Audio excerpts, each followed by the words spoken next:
अस्सलाम वालेकुम, आप देख रहे हैं ब्रेकिंग न्यूज़ में मोहम्मद मालिक। ये है टीम वर्क। प्राइम मिनिस्टर साहब ने भी कहा, आपने सुना, और उन्होंने कहा कि कितना कलीदी रोल अदा किया है आर्मी चीफ ने सऊदी अरेबिया और यूएई से फाइनेंशियल असिस्टेंस लेने में। आयरॉनिकली लगता है थोड़ी सी बात, पुराने जो थे प्राइम मिनिस्टर इमरान खान, वो भी बड़ा एक ज़माने में कलीदी रोल अदा करते थे। साथ ही फिर वज़ीर आज़म ने कह दिया कि तमाम इदारों को अपनी हदूद व क़यूद में काम करना चाहिए। खासा भी कोई ऐसी बात करते थे कुछ अरसे के बाद। Very interesting. Anyway, let's hope कि ये वन पेज ज़रा डिफरेंट रहे। एनीवे, बड़ी इंटरेस्टिंग खबरें जी आज। पहले तो ये IMF की जब डील हुई ओवर द वीकेंड, तो ईद छुट्टियों में उसका पहला हमने बड़ा ज़बरदस्त इम्पैक्ट आज देखा है कि पिछले 14 साल में हाईएस्ट एवर ये गेन आया है स्टॉक मार्केट के अंदर, जिसमें 2446.2446.32 टू बी प्रिसाइज एक जंप किया है, और ये एक दिन का हाईएस्ट एवर रिकॉर्ड है, विच इज़ अमेजिंग। अब देखते हैं कल जब बैंक्स खुलेंगे तो डॉलर किस रेट पे खुलता है, क्या चीज़ें होती हैं। लेकिन जैसे वज़ीर आज़म ने कहा कि एक टेम्प्रेरी रिलीफ है, इसमें ज़्यादा एक्साइटेड होने की ज़रूरत नहीं है। ये लम्हा फ़ख्रिया नहीं है, लम्हा फ़िक्रिया है। और मेरे ख़्याल में तो एक डबल मुबारकबाद वज़ीर आज़म को देनी चाहिए, क्योंकि फाइनेंस मिनिस्टर की तमाम तर कोशिशों के बावजूद हो ही गया मुआहदा। लगता था कि वो अगर डार साहब पे छोड़ी बात तो सितंबर से लेके आज तक ये होना नहीं है। और अब भी आपको नज़र आया कि 2-3 दफ़ा वज़ीर आज़म को ख़ुद ही कोई मिन्नत समाजत करनी पड़ी MD की, IMF की, तब कहीं कोई 3-4 दफ़ा तब कहीं जाके बात बनी। और फिर उन्होंने ख़ुद बताया कि बाकी तो छोड़ें, अभी जब लास्ट उनकी पेरिस फोरम में मीटिंग हुई तो वहाँ पे श्रीलंका के प्रेसिडेंट उनका हाथ पकड़ के ले गए और उन्होंने MD से बात की, तब कहीं जाके चीज़ें हुई। खैर, इस पे इकॉनमी पे तो लहदा बात करेंगे, लेकिन जहाँ ये अच्छी खबर है कि कुछ कॉन्फिडेंस आया है इन्वेस्टर्स का, वहाँ ये भी हकीकत है कि आज विद दिस लेटेस्ट जो लोन बोरिंग हुई है, पाकिस्तान दुनिया का चौथा सबसे बड़ा कर्ज ख्वाह बन गया है IMF का। सो उसमें बड़ी बातें हैं, लेकिन हमारा असल जो होता है जो कौमी मिजाज है वो है पॉलिटिकल। हो क्या रहा है पॉलिटिक्स में? बड़ी क्वेश्चंस और बड़ी काइट फ्लाइंग चल रही है कि जो जरदारी साहब की, नवाज शरीफ साहब की जो दुबई में मीटिंग्स हुई हैं, वहाँ पे क्या हो रहा है। इधर JUI की बातें सुने तो लगता है कि दे फील लेटर उनको थोड़ा सा साइडलाइन किया हुआ है। उनके डिप्टी सेक्रेटरी जनरल ने तो 1-2 बयान में बड़ी सख्त बातें भी की हैं कि जी ये फैसले वहाँ नहीं होने, फैसले पाकिस्तान में होने, यहाँ तय होगा कौन इंटरिम गवर्नमेंट बनेगी। और वैसे भी पीपल्स पार्टी तो PDM का हिस्सा है ही नहीं, तो इसलिए PMLN को हमारे साथ बात करनी पड़ेगी। सो काफ़ी लोग कुछ हो रहे हैं, लेकिन 3-4 बड़े सवाल हैं जिसका मैं जवाब लेने की कोशिश कर रहा हूँ। एक तो ये कि कुछ खबरें हैं हमारे पास, उसकी कुछ कन्फर्मेशन लेंगे। कायरा साहब हमारे साथ होंगे, कमरज़मान कायरा साहब हमारे साथ हैं, adviser to PM on Kashmir affairs, senior leader हैं PPP के। और मोहम्मद ज़ुबैर साहब हैं, ex governor Sindh, spokesperson to Nawaz Sharif, Maryam Nawaz साहिबा। मेरी 1-2 इतलात हैं, उस पर ज़रा बात करेंगे। और दूसरा जो सबसे बड़ा सवाल, 2 सवाल इस पर उठ रहे हैं। लोग कह रहे हैं कि जी इलेक्शन के लिए तैयार है PMLN भी, पीपल्स पार्टी भी, मगर जो जानने वाले लोग हैं इस्लामाबाद के और उसके गिरदो नवा के, वो कहते हैं कि अगर इमरान खान पाबंद सलासल ना हुए तो फिर ये इलेक्शन नहीं होंगे। इट इज़ अ मस्ट कि for elections to happen Imran Khan has to be behind bars. और वो ये भी कहते हैं कि डिस्क्वालिफिकेशन काफ़ी नहीं है, बिकॉज डिस्क्वालिफिकेशन में अगर वो आज़ाद हैं तो रोज़ाना अपने वीडियो बयान भी करेंगे, ये करेंगे तो मोबिलाइज़ कर सकते हैं चीज़ों को। वो पाबंद सलासल होंगे तो तब ये इलेक्शन टाइम पे होंगे, चाहे वो अक्टूबर हो या नवंबर में हो। ये भी बात हम सुन रहे हैं कि जी क्या पार्टी बैन होने का फ़ैसला दुबई में हुआ है या नहीं हुआ, और काफ़ी बातें हैं, सब पे बात करेंगे। कारा साहब बहुत शुक्रिया हमें ज्वाइन करने का। ज़ुबैर साहब आपका बहुत शुक्रिया। कारा साहब, पहले तो बड़ी खबर जो आपसे पूछनी, और ना कह देना यार मुझे नहीं पता, आपको पता होता है लेकिन आप जान के साइड स्टेप कर जाते। सुना है कि ज़ाहिर है पोस्ट इलेक्शन की बातें हो रही हैं, और ये एक सॉर्ट ऑफ सेटल्ड हमें इंप्रेशन मिलता है कि पीपल्स पार्टी और PMLN इस बात पे कन्विंस हो गए हैं कि Imran Khan is out of the picture. और उनके 9 मई के बाद और जो उनके कॉन्फ्लिक्ट्स और जितनी आप लोगों की लड़ाई थी वो इदारे की और चेयरमैन PTI की लड़ाई बन गई है। सो आप लोगों के ऊपर से वो बोझ हट गया है। So now you can go on with life as routine में। कि दोस्तों से कहा है आपकी पार्टी ने कि अगर PMLN का वज़ीर आज़म होगा इलेक्शन के बाद कोalition गवर्नमेंट के अंदर, तो फिर फाइनेंस मिनिस्टर हमारा होगा। और मेरी इत्तला के मुताबिक शायद जो सिंध के चीफ मिनिस्टर हैं सैयद मुराद अली शाह, उनको ये इंदिया भी दिया गया है कि आप ज़रा नेशनल असम्बली के इलेक्शन की तैयारी करें कमिंग इलेक्शंस के अंदर। इसमें कितनी हकीकत है? शुक्रिया मालिक साहब। पहली बात तो वाकई मतलब हर चीज़ हर बंदे के इल्म में तो नहीं होती। मैं ना दुबई मीटिंग का हिस्सा था, ना उसके बाद जरदारी साहब से कोई बात हुई है, सो फर्स्ट हैंड नॉलेज तो मेरे पास भी नहीं है। सुनी सुनाई बातें हैं, और सुनी सुनाई बातों पे आप तो तबसरा कर सकते हैं, आप आज़ाद हैं। एक जमाती जो ज़ाब्ता है उसके अंदर रहते हुए मुझे इस बात का इख्तियार नहीं है। लेकिन एक जनरल बात है मलिक साहब, वहाँ लीडरशिप जब बातें करते हैं तो वो आज के हालात पे बातें करें, आने वाले इलेक्शन पे बातें हुई होंगी, और आइंदा के लिए भी कोऑपरेशन की बात हुई होगी। इसमें भी कोई मजायके वाली बात नहीं है, ये अंदाजे की बात है, आप भी अंदाजा लगा रहे हैं, कॉमन सेंस है। अब ये कि इसकी बहुत माइक्रो डिटेल में कि अच्छा जी वज़ीर आज़म आपका आया तो फलां वजारत हमारी होगी। नॉर्मली ये होता है कि जो भी वज़ीर आज़म बनता है, लीड पार्टी जो होती है, लीडर के फैसले उन्होंने करने होते हैं, लीड पार्टी वो है। इंफॉर्मेशन का ये 2-3 वजारतें कम अज़ कम ऐसी होती हैं जिनको लॉजिकली उनके साथ होना चाहिए। मुराद अली शाह साहब का बड़ा आला एक्सपीरियंस है सिंध के बतौर चीफ मिनिस्टर का भी और फाइनेंस मिनिस्टर का भी। मेरी जमात को अगर जमात उनको यहाँ लाना चाहती है तो हो सकता है ऐसा हो, मेरे इल्म में नहीं है। लेकिन एक बात जो ज़्यादा अहम है, इन सारी बातों से ज़्यादा अहम है, वो ये है कि जिस जमात के पास अक्सरियत होगी और वो हुकूमत बनाने की पोजीशन में होगी, सबका हमारे दरमियान आपस में ये तय ज़रूर है कि अब हमें रूल्स ऑफ द गेम के अंदर रहना है, हमें इख्तलाफ राय को इख्तलाफ राय रखना है। अब ये माजी की दुश्मनी वाला माहौल नहीं बनाना और एक दूसरे की टांगें खींचने का हक नहीं है। हाँ, इस स्ट्रगल में कोशिश कर लेना, आप उस कोशिश में अपने लिए मीन्स के अंदर रहते हुए, और जो भी गवर्नमेंट बन जाती है उसकी अगर मुखालफत करनी है तो या हमायत करनी है तो दोनों सूरतों में लाइंस ड्रा करके चलना है। बियॉन्ड द लाइंस जाके जिस तरह माजी में होता रहा वो मुल्क के नुकसान में था, वो नहीं होगा। ये हमारा लर्न लेसन। जुबैर साहब, आपको इस बारे में कुछ पता है? और दूसरा ये बताएं, एक तो इतला ये है कि आप लोगों से अभी ऑलरेडी 5 सीटों की बात हो रही है कि यार इन 5 सीटों पे आप लोग अपने उम्मीदवार खड़े ना करें और इसमें आप एडजस्टमेंट कर लें। उसमें यूसुफ रज़ा गिलानी साहब की सीट है, राजा परवेज़ अशरफ साहब की, अपने कमर ज़बान कायरा साहब की, नदीम अफसल चंद की और मखदूम अहमद महमूद की। इस बारे में कुछ इत्तला है? आप लोग तो बिल्कुल ही फारिग करके बैठ गए हैं PTI को। यार आप लोगों ने तो सोच लिया कि बस सब डन एंड डस्टेड और अब हमने जो फैसले करने हैं हम ही कर रहे हैं। ये हकीकत है इन बातों में? एक तो मैं कायरा साहब की बात को आगे लेके जाता हूँ। वो जो इन्होंने कहा ना कि जो रूल्स ऑफ द गेम है जिसमें टांगे नहीं खींचनी, मेरा ख्याल है वो जो 2006 में जो चार्टर ऑफ डेमोक्रेसी हुआ था साइन, उसका जो प्रिंसिपल और उसकी जो स्पिरिट थी उसके मुताबिक 2008 से हुकूमत जो थी पीपल्स पार्टी की थी, हम 2 महीने के लिए थे, फिर ऑपोजिशन में आ गए थे, बट हम ऑपोजिशन में भी थे और कोऑपरेट भी करते थे। 18th अमेंडमेंट हुई, 7th NFC अवार्ड हुआ, 19th अमेंडमेंट हुई, 20th अमेंडमेंट हुई। तो वो जो स्पिरिट थी ना, मेरा ख्याल है वो पाकिस्तान के लिए बेहतरीन वक्त था until इमरान खान बाज दिन और वो सारा तहस नहस करती है उस स्पिरिट को, और जो ऑपोजिशन और हुकूमत के दरमियान जिस वो स्पिरिट, बहुत से लोगों का ख्याल ये है, excuse me for using the word, लेकिन बहुत से लोगों का ख्याल है कि पीपल्स पार्टी और PMLN का तो आपस में एक जिस तरह पोलिटिकल इंसेंचुअस रिलेशनशिप एक बन गई हुई थी, और अगर इमरान खान बार्जिन ना करते तो आप लोग तो बस बारियां लगा के बैठे हुए थे, कभी एक कभी 2। तो अगर थोड़ा सा रियलिटी चेक भी आपको थर्ड पार्टी मतलब देखो ना, नहीं बट पॉलिटिकली कैसे बारियां लगा सकते हैं? ये तो पीपल्स पार्टी PTI वालों की लाइन थी कि जी बारियां हैं, कभी एक आता है फिर दूसरा आता है, उससे क्या ताल्लुक है?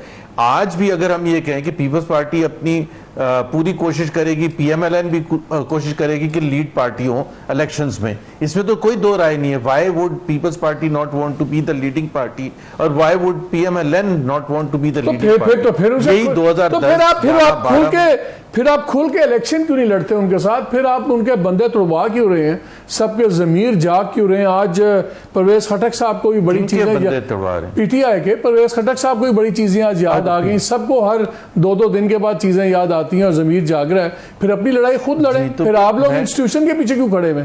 नहीं, एक पीटीआई वाले तो अपने ऊपर खुद कुल्हाड़ी मारने के लिए तैयार हो गए हैं। कोई जाके परवेज खटक को या दूसरे लोगों को तो नहीं कोई कह रहा कि आप ये करें और आप ये करें, लेकिन May 9 का इवेंट इतना बड़ा है कि उसको ऑन करने के लिए कोई तैयार ही नहीं हो सकता, कोई भी नहीं तैयार हो सकता। अच्छा, अगर मियां साहब डिस्क्वालीफाई हो तो किसी ने करवाया है? अगर पीटीआई के लोग अपने ताइब हो जाए और अपनी पार्टी छोड़ना शुरू कर दें तो वो अपने तय कर रहे हैं। कमाल लॉजिक है यार, इतनी ज्यादती तो ना करें ना जुबैर साहब।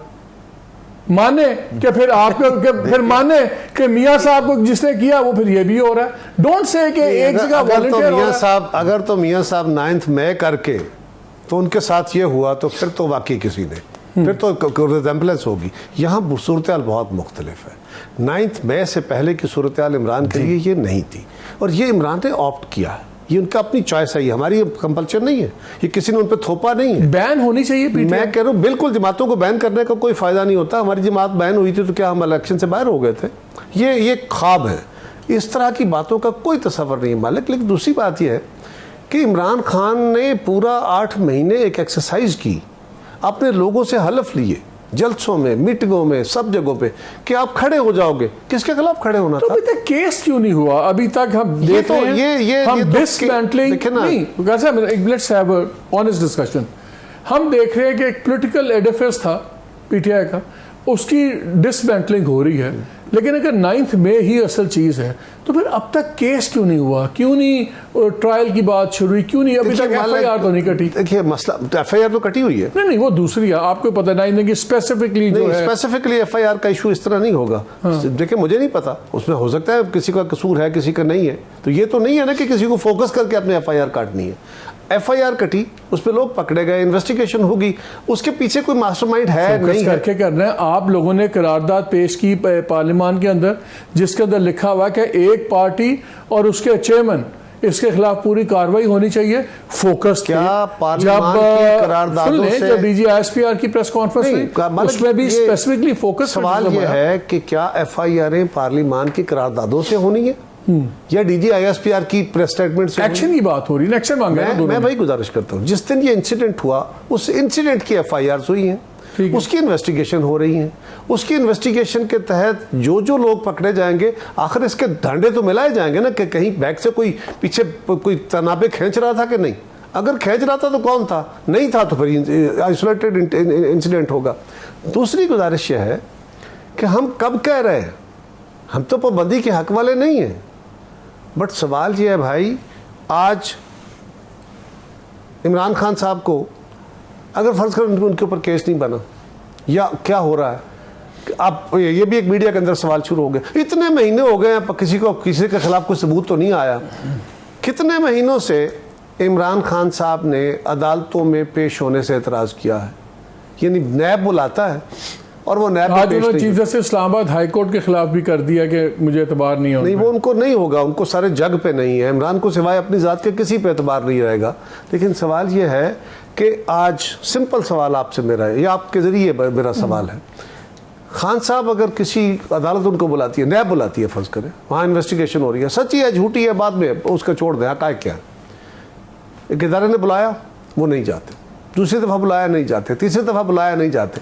अब क्योंकि हमारे दौर में कानून में अमेंडमेंट कर दी गई कि जब तक किसी के खिलाफ इंक्वायरी नहीं होगी, इन्वेस्टिगेशन की स्टेज पे आप उसको गिरफ्तार नहीं करेंगे, और इंक्वायरी नहीं होती, इंक्वायरी लेवल तब आएगा कि इंक्वायरी के अंदर आप उसको गिरफ्तार कर सकते हैं। अब इस कानून का सहारा लेके खान साहब नहीं पेश हो रहे हैं। और अगर एक छोटा सा, अगर उनको 2, 4, 5 दफा किसी अदालत से आ जाता है या किसी फोरम से, वो जाके हाई कोर्ट से स्टे ले लेते हैं, इसलिए तो उनको ब्लैंकेट स्टे मिल जाते हैं। साहब इसलिए चाहते हैं कि आप कि आर्मी एक्ट के तहत ट्रायल हो कि अगर मिलिट्री कोर्ट बुलाएगी तो फिर उनके पास ऑप्शन नहीं होगा ना जाने मैं का। बिल्कुल, ये मेरे चॉइस नहीं है, ये वजीर आजम की चॉइस नहीं है, ये मोहम्मद मालिक की चॉइस नहीं है। मुल्क के अंदर इस वक्त प्रिवेलिंग लॉज है, क्रिमिनल लॉ है, एंटी टेररिस्ट लॉ है, आर्मी लॉ है, आर्मी एक्ट है। मुल्क के अंदर एक इंसिडेंट हुआ है, उसमें एलिजिडली मुख्तलिफ जराइम हुए हैं। जिस कानून के तहत अगर कोई क्रिमिनल लॉ के तहत आता है तो उस लॉ के तहत ट्रीट होगा, अगर कोई एंटी टेररिस्ट लॉ के तहत आता है तो उस तहत ट्रीट होगा, और अगर कोई मिलिट्री लॉ के तहत आता है तो ट्रीट होगा, और पाकिस्तान की अदालतें उसको करेंगी। ये हुकूमत वक्त का फैसला नहीं है, ये अफवाज पाकिस्तान का फैसला नहीं है, और अदालतों ने फैसला करना है। अब सवाल ये है, करना क्या चाहिए? इंसाफ होना चाहिए, इंसाफ होता हुआ नजर आना चाहिए। अगर किसी का ट्रायल पाकिस्तान के एग्जिस्टिंग लॉ के तहत, वो आर्मी एक्ट के जुमरे में आता है, अगर आता है आर्मी एक्ट के जुमरे में आता है, तो आर्मी एक्ट के तहत पहले सिविलियंस को वकील रखने की इजाजत नहीं थी। अब है, अब उनकी अपीलें भी 3 हैं। आर्मी चीफ के बाद एक हाई कोर्ट में अपील है, फिर सुप्रीम कोर्ट में अपील है। तो आप मुझे बता दें कि इस वक्त पाकिस्तान में 3 लॉ हैं।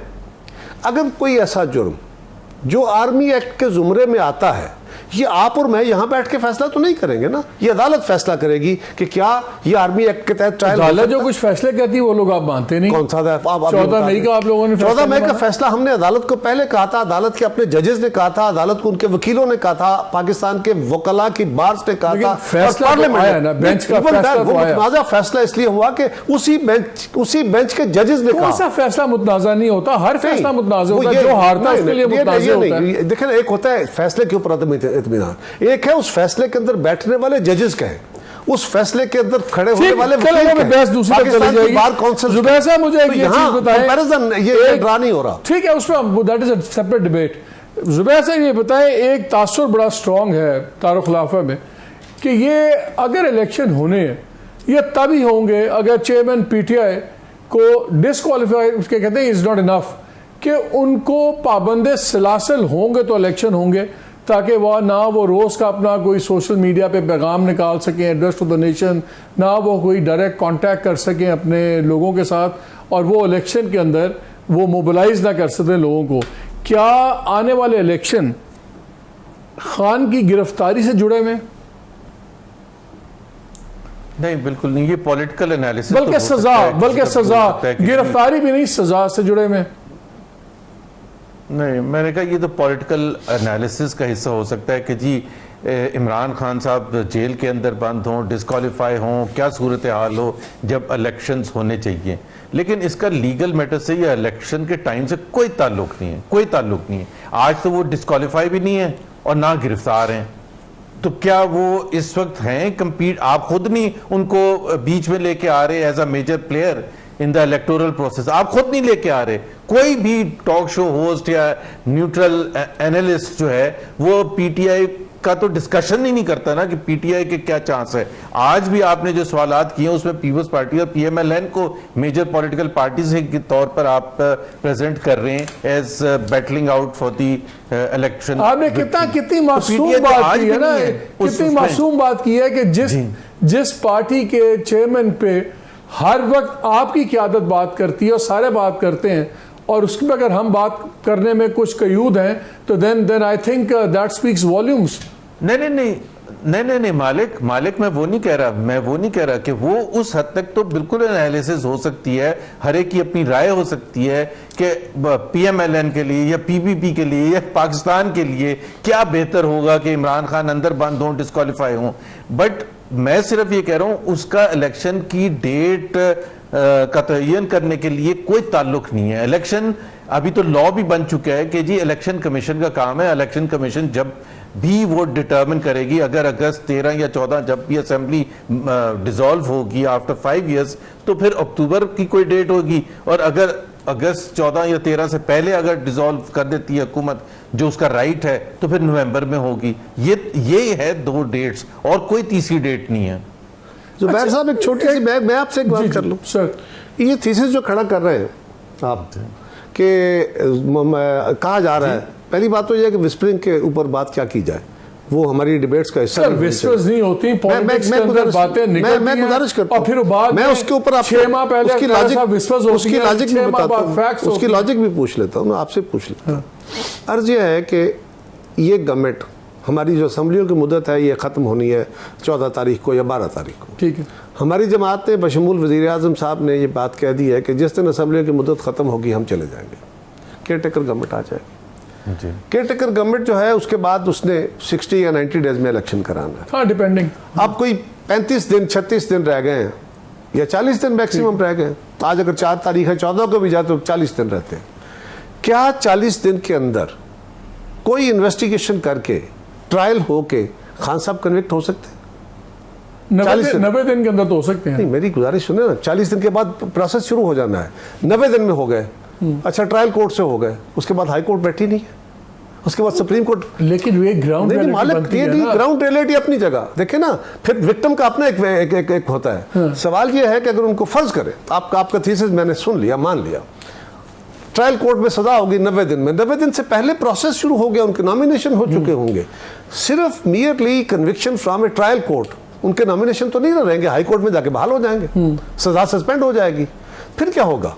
तो ये जो थीसिस है, पहले इसको खड़ा करने से पहले आप ये देखिए कि क्या लॉजिकली ये हो सकता है। फिर क्या आपके ख्याल में इतनी जल्दी तारीखें लगेंगी, इतनी जल्दी? मेरा सवाल ये सुनी जाएगी ये ना, ये जो सवाल है, आप जो थीसिस हम अभी भी देख रहे हैं, सुप्रीम कोर्ट का रवैया देख लें, जो इसी केस में आप रवैया देख लें, जब 9 मेंबर बेंच शुरू हुआ, वो 7 मेंबर बना, 7 से 6 मेंबर बना, 6 से शायद 5 हो जाएगा, जो यही अफरीदी साहब आप जरा गौर करें। तो हमें लग रहा है कि वो भी पहले ये इस मुल्क की बदकिस्मती नहीं है कि जो भी बेंच बनता है, हम तो कह रहे हैं कि ये बेंच इस तरह नहीं बनने चाहिए, यही हमारा एतराज था ना। बिल्कुल, इसमें मैं बेंच वाले मामले में बिल्कुल आप एग्री करता हूं। और एक नहीं, अब कई बेंच टूट के छोटे होते जा रहे हैं और श्रिंक होते जा रहे हैं। यही सवाल है, ऐसी अदालत से जो फैसला आएगा जिसके ऊपर उनके अपने जजेस का एतबार ना होगा, फिर लोगों को जिसके खिलाफ फैसला होगा उसको तो तकलीफ होगी, उसको बोलने का मौका मिलेगा।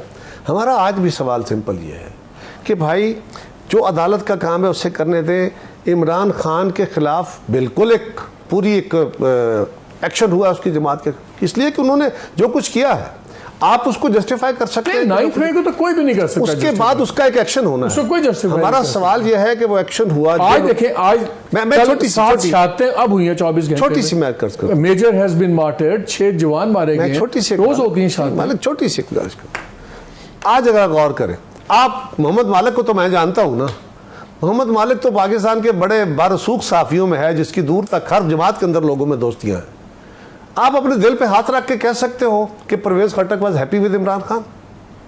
बहुत सारे और लोग they were happy with Imran Khan. यार ऐसे ना करो, तो लोग तो खुद ही तंग बैठे थे, अब ऊपर से इमरान खान ने वो हरकत कर दी। पहले ही लोग कह रहे थे कि भाई ये लड़ाई इतनी ना ले जाओ, इतनी ना बढ़ा पाकी दामा की हकायत, इसको इतना ना बढ़ाओ, तो ना बढ़ा। तो जुबैर साहब की पार्टी में बड़े बड़े लोग दुखी हैं, वो और बात है, वो जुबैर साहब जाने और मैं उनके तो प्राइम मिनिस्टर अपने फाइनेंस मिनिस्टर से ना करे, लेकिन कुछ नहीं कह सकते। लोग जो छोड़ के गए, छोड़ के बातों से बात निकलती है ना खैर साहब, बातों से बात निकलती है। अब सब प्राइम मिनिस्टर हैं, वो खुद दुखी है अपने फाइनेंस मिनिस्टर से, लेकिन वो कुछ नहीं कह सकते। लेकिन हम क्या पब्लिकली कहें, कोई फाइनेंस जुबैर साहब ने वेरी हैप्पी, आज उन्होंने इतनी बातों से बात। अच्छा एक चीज तो बताएं, और मुझे इसमें थोड़ा सा टाइम दे दें। हाँ नहीं जरूर, लेकिन एक चीज बताएं तो सही यार, वो बाकी तो ठीक हो गया, आप लोग बैठे में दुबई में चीजें तय कर रहे हैं, सब कुछ कर रहे हैं पीपल्स पार्टी के साथ, इंटरिम गवर्नमेंट में कौन होगा इंटरिम प्राइम मिनिस्टर समझ आता है, नाम अभी कोई कंफर्म नहीं कर रहा। लेकिन यार ये बातें तो आपको राजा रियाज साहब से नहीं करनी चाहिए, लीडर ऑफ अपोजिशन तो वो हैं, उनको कोई लिफ्ट ही नहीं करा रहा, उनसे कोई पूछ ही नहीं रहा, खुद ही बैठ के आप और जरदारी साहब खुद ही तय कर रहे हैं। तो राजा रियाज साहब को आप लोगों ने हल्का ले लिया यार। अच्छा, मैं दो चीज़ें, एक तो वो जो आपने कहा ना वज़ीर आज़म नाराज़ है अपने फाइनेंस मिनिस्टर से, पता नहीं किसने आपको ये इतला दी है, बिल्कुल नाराज़ नहीं है, ये एक डिफ़िकल्ट चीज़ थी और prime minister played a leading role. Raja Riaz साहब हमारे साथ हैं, लीडर उनसे अस्सलाम वालेकुम। जी वालेकुम सलाम मालिक साहब, कमर भाई अस्सलाम वालेकुम। सलाम वालेकुम जी। ये मालिक साहब शरारतें कर रहे हैं। कोई शरारत नहीं। राजा साहब मुझे ये चीज बताएं, दुबई में सारे फैसले हो रहे हैं, हमने तो जो आखिरी बार अखबार पढ़ा था लीडर ऑफ द ऑपोजिशन आप थे, आपके साथ फैसला होना चाहिए बैठ के कि कौन होगा इंटरिम प्राइम मिनिस्टर, कौन क्या नहीं होगा, तो वो आपसे तो कोई बात ही नहीं कर रहा। मालिक साहब आखिर इंशाल्लाह इन्हीं पुलों के नीचे से पानी गुजरना है, दस्तखत मेरे ही होने हैं इसलिए आप फिक्र ना हो, जो कुछ होगा मुशावरत से होगा इंशाल्लाह, ऐसे ही है, और मिलजुल के होगा। ऐसे ही। नहीं तो आप इन दोनों के कहने पे दस्तखत करेंगे कि किसी तीसरे के कहने पे दस्तखत कर देंगे? नहीं, मैं मियां शहबाज शरीफ साहब के साथ मुशावरत करूंगा, उनसे डिस्कस करूंगा, 1-2 मीटिंग होगी, कोई नाम मैं दूंगा, कोई वो नाम देंगे, उसके बाद जिस पे हम मुतफिक होंगे उस पे दस्तखत करेंगे। अगर ना मुतफिक हुए तो फिर आपको पता है कि वो इलेक्शन कमीशन के पास चला जाएगा। और राजा साहब अपने दोस्तों से भी नहीं तो आप तरीन साहब से नहीं मुशावरत करेंगे? तरीन साहब मेरे बड़े भाई हैं, लेकिन मैं उनकी जमात में नहीं हूँ। मैं इस वक्त तक आप जानते हैं कि हमने इमरान खान के साथ मालिक साहब उस वक्त इख्तिलाफ किया जब इमरान खान सब कुछ एक पेज पे था, उसका तोती बोलता था पाकिस्तान में और वजीर आजम पाकिस्तान था। हमने डट के उसकी मुखालफत की और उसे वजीर आजम की कुर्सी उससे उतारा। ये तो क्रेडिट कम अज कम हमें दें। और अब इंशाल्लाह अपोजिशन का रोल भरपूर अदा करेंगे। वक्त आने दे, आप खुद देखेंगे कि हम अपना जो हमारा फर्ज है हम उसको अदा करें। अच्छा, एक भी चीज बता दें सिर्फ राय साहब, ये जब सारा IMF की बातें चल रही थी, सब कुछ हो रहा था, कभी आपसे डार साहब ने या किसी ने ब्रीफ किया आप लोगों को as leader of the opposition कि यार ये बातचीत चल रही है IMF के साथ, ये मसले मसाइल हैं, तो जरा आप लोग भी हमें सपोर्ट करें? ऑपोजिशन तो टेक्निकली आप ही है ना, कभी बात हुई है आप लोगों से? जी, डार साहब के साथ दिल के अथरा के साथ साथ दसना। हाँ जी, डार साहब से एक दिन मेरी मीटिंग हुई थी, कोई आधा घंटा। उन्होंने तमाम चीजें वज़ीर आज़म साहब के कहने पे मुकम्मल तौर पे मेरे साथ डिस्कस की थी और हम इसी नतीजे पे पहुंचे थे कि इसके लिए कोशिश जारी रखें। हमारी तरफ से भरपूर तावन आपके साथ इस इशू पे, क्योंकि ये पाकिस्तान का इशू है, किसी जमात का नहीं, किसी अनफरादी आदमी का इशू नहीं, ये पाकिस्तान का मसला था। तो उस पर हमने कहा था कि हम मुकम्मल तौर पे आपके साथ है। अच्छा, आखिरी सवाल आपसे, अभी तक वजीर आजम ने या किसी ने कोई इशारतन भी बात की है कि कब तोड़ने का इरादा है असेंबली वगैरह के वक्त से पहले के वक्त पे जाएगी? मेरी जो लास्ट मीटिंग हुई थी प्राइम मिनिस्टर से, तो उन्होंने कहा था कि हमारी भरपूर कोशिश है कि असेंबली जब वक्त हो, मुकर्ररा वक्त पे अपना टेन्योर मुकम्मल करे तो हम इलेक्शन में चलेंगे। ये मेरी उनसे बात हुई। चले राय साहब, बहुत शुक्रिया। आपको पता है ना मालिक साहब कि ये जो इस वक्त IMF से हमारा मुआहदा हुआ है, ये तो एक शॉर्ट टर्म 9 महीने का एक अरेंजमेंट है, लेकिन जो 9th रिव्यू है या 10th रिव्यू है उसके ऊपर तो अपनी पैरेलल अपनी मुज़ाकरात चल रहे हैं। उसकी कामयाबी की सूरत में कल बोर्ड से कोई फैसला होता है तो उसकी कामयाबी की सूरत में जो एक पहली ट्रांच हमें रिलीज हो सकती है वो इससे हो जाएगी। ये तो एक स्टैंड बाई अरेंजमेंट है, बाकी ओरिजिनल तो चल रहा है। सो अल्लाह करेगा वो आएगा तो उससे ज़्यादा बेहतरी के आसार होंगे इंशाल्लाह। अच्छा, ये बताएं जुबैर साहब, अब जो आपकी पार्टी के अंदर है, एक सवाल बड़ा वो चल रहा था कि जी तमाम जो पावर्स हैं to do things and decide, वो सारी मरीम नवाज साहिबा को मिल गई हैं। और आज एक खबर भी चल रही थी कि उन्होंने सजेस्ट भी किया है कि पार्टी की जो सेटअप है इसको 3 हिस्सों में कर दें पंजाब में एंड एवरीथिंग। तो अब क्या हमजा बिल्कुल फारिग हो गए हैं from organisation of party in Punjab and elsewhere? नहीं, he is very much involve और उनकी इन्वॉल्व होना ज़रूरी भी है, और इसलिए कि इलेक्टोरल पॉलिटिक्स का जहाँ तक ताल्लुक़ है, मेरा ख्याल है उनसे ज़्यादा किसी को एक्सपीरियंस नहीं है। 2002 से लेके वो हर इलेक्टोरल जब भी बैटल था तो उसमें पंजाब में वो सबसे फ्रंट पर खेल रहे थे। 2008 का इलेक्शन हो, 2013 का इलेक्शन हो, या बीच में जितने भी ज़िमनी इंतखाबात आए हैं उसमें, कैंटोनमेंट बोर्ड के इंतखाबात जो आए थे उसमें, तो हमजा शहबाज के पास जो समझ है इलेक्टोरल कॉन्स्टिट्यूंसी पॉलिटिक्स की, वो मेरा ख्याल है उसको तो पार्टी इग्नोर कर ही नहीं सकती। लेकिन अगर आप ये कहेंगे कि कैंपेन कौन लीड करेगा पूरे पाकिस्तान में, तो चीफ ऑर्गेनाइजर जो हैं वो मरीम नवाज हैं, और वो क्राउड को पुल करने के हवाले से भी she is very well known and recognised and accepted कि जी जो उद्यम उनमें है, और मेरा ख्याल है मियां नवाज शरीफ ही कर सकते हैं उस किस्म की कैंपेन। और और इस वक्त ज़ाहिर है मरीम नवाज़ हैं और 13-14 तारीख तक तो वैसे भी हुकूमत चल रही है, तो इस दौरान हम बैठे तो नहीं रह सकते। So Maryam Nawaz has been given the task कि वो जो हमने नेशनल कैंपेन करनी है उसका आगाज। अच्छा, एक सेंसिटिव क्वेश्चन है, एक्सेप्टेड बाय एवरीवन। एक सेंसिटिव क्वेश्चन है, ध्यान से जवाब दीजिएगा। ये नो आपका वो स्पोक्स पर्सन वाला स्टेटस भी खत्म हो जाए, जवाब पे सोच समझ के दीजिएगा। मेरी इतला ये है कि जो चीज़ें बट रही हैं या तय पा रही हैं, इसमें एक बहुत बड़ा सवाल ये है कि अगर अगली कोalition गवर्नमेंट बनती है आप लोगों की, जो नज़र आ रहा है कि ये कोalition गवर्नमेंट बनेगी, और अगर वज़ारत उज़्मा PMLN के पास जाती है, तो फिर ये कहा जा रहा है कि फिर चीफ मिनिस्टरशिप पंजाब की हाउस ऑफ शरीफ के पास नहीं होनी चाहिए। हाउस ऑफ शरीफ या चीफ मिनिस्ट्री रखे या प्राइम मिनिस्टरशिप रखे, दोनों नहीं रखेगा। क्या ऐसी कोई बात है? बिल्कुल, मुझे इस किस्म की कोई डिस्कशन की कोई इतला नहीं है, और मैंने कोई र्यूमर्स भी नहीं सुने किसी से कि ये डिस्कशन हो रही है कि जी पोस्ट इलेक्शन क्या होगा।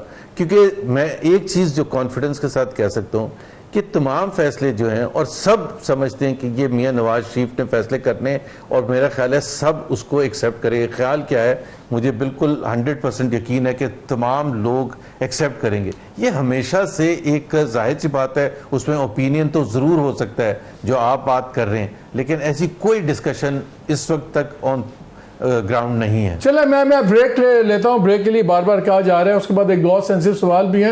आप भी कोशिश करें ब्रेक में, अगर आपकी जुबैर साहब किसी से बात हो और अगर लेटेस्ट उस पर अपडेट मिल जाए तो we'll be grateful. Let's have a break.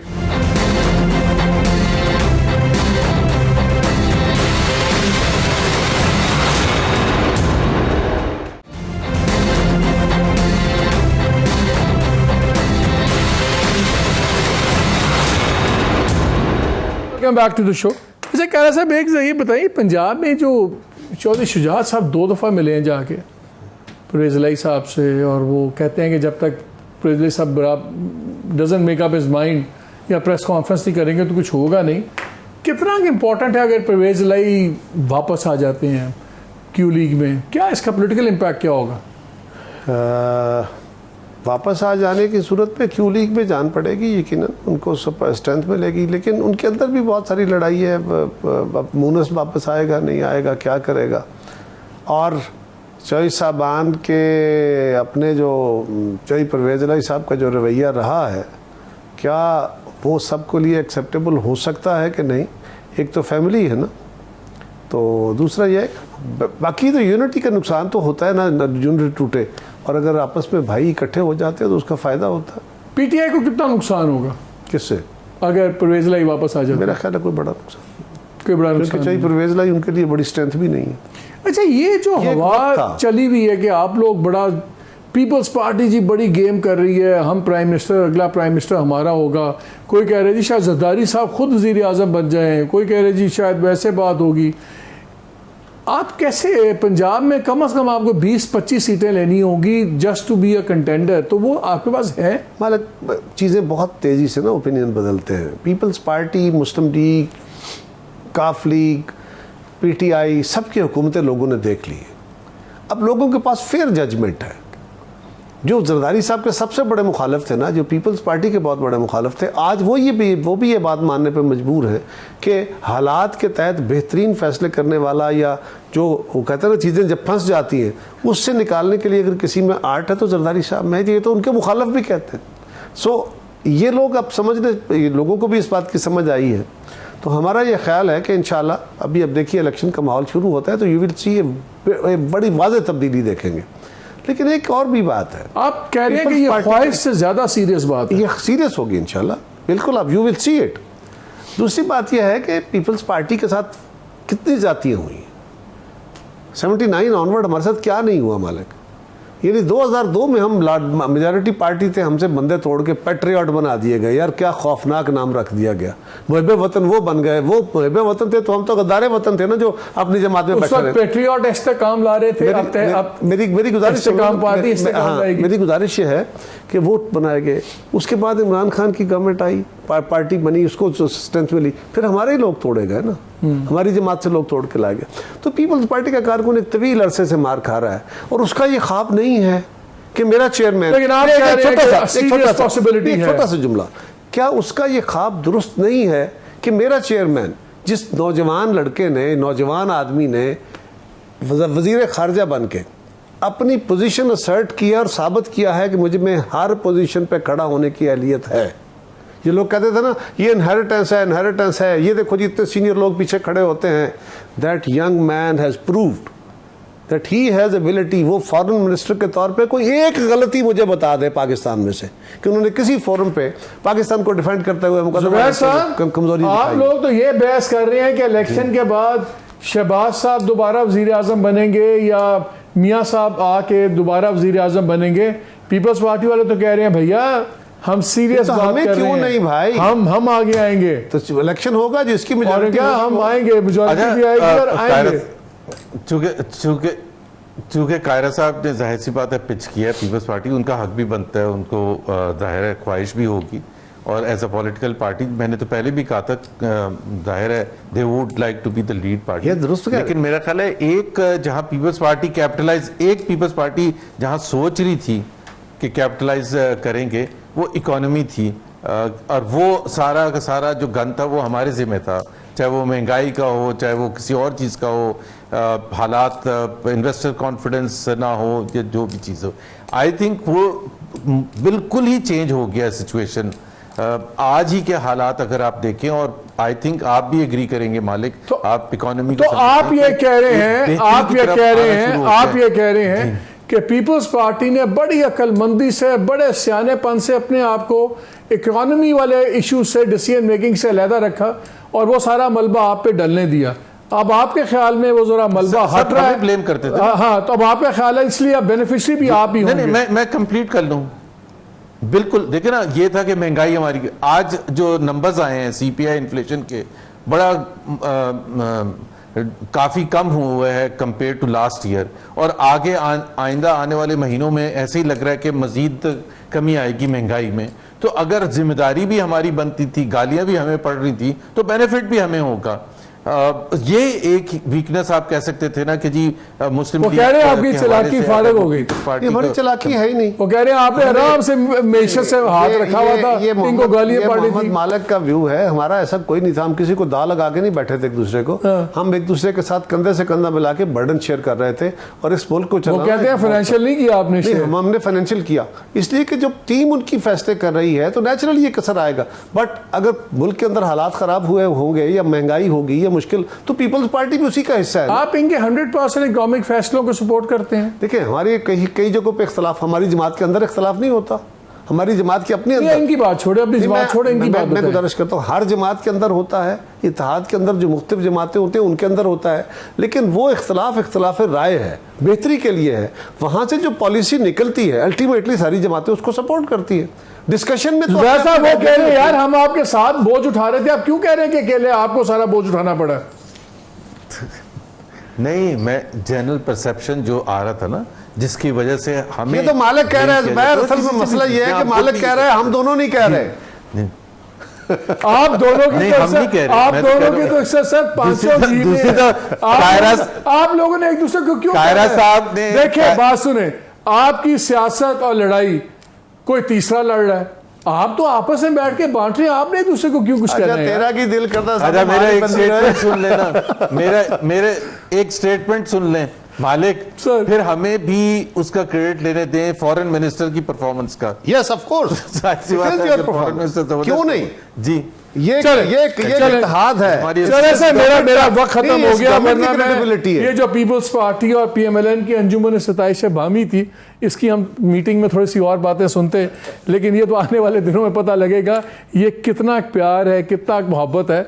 मेरा ख्याल है कि ये अभी जब पावर शेयरिंग फार्मूला, पावर बड़ी खौफनाक चीज़ है नाजरीन, और इसमें जब अभी शेयरिंग की जो आजकल बातें हो रही हैं, ये वो गोर्बाचोव ने एक बारी के बारे में किसी ने कहा कि it's got a beautiful smile but it's got teeth of iron. यहाँ भी सर स्माइल सबके चेहरे पे, लेकिन दांत सबके बड़े लोहे के हैं। Let's see who choose who. इजाज़त दीजिए, अल्लाह हाफिज़।